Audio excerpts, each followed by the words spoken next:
Nama anggota DPR Atalia Praratia yang juga merupakan istri Ridwan Kamil menjadi perhatian publik.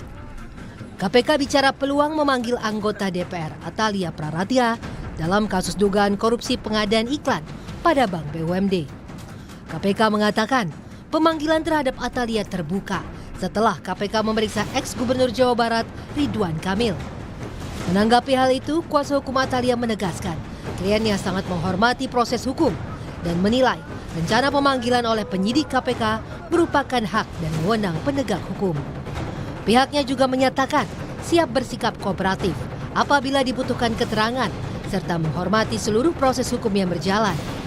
Kuasa hukum Atalia bilang penanganan perkara di KPK memiliki tahapan pembuktian yang jelas, termasuk melalui konsep follow the money yang harus didukung identifikasi dan analisis transaksi hingga pembuktian hukum.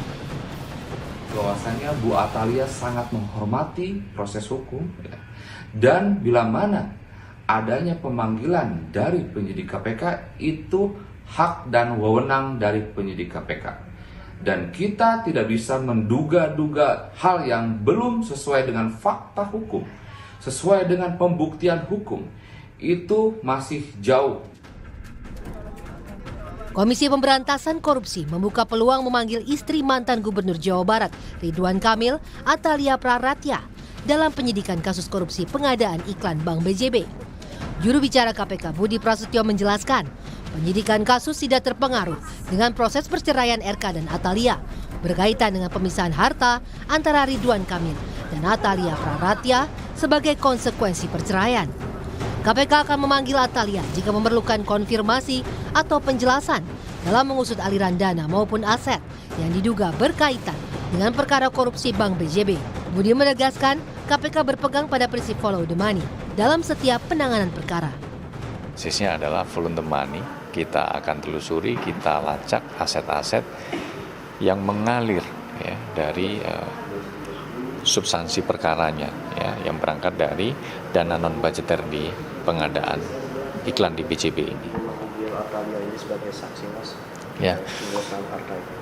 Setiap kemungkinan itu selalu terbuka sesuai dengan kebutuhan proses penyidikan. Jika memang dibutuhkan keterangan dari para saksi, tentu penyidik akan melakukan pemanggilan. KPK telah menetapkan 5 tersangka dalam kasus dugaan korupsi pengadaan iklan pada Bank BUMD. Kasus dugaan korupsi pengadaan iklan pada Bank BUMD diduga telah menimbulkan kerugian negara hingga 222 miliar rupiah. KPK menduga uang tersebut masuk sebagai dana pemenuhan kebutuhan non-budgeter. Download Tribun X sekarang, menghadirkan lokal menjadi Indonesia.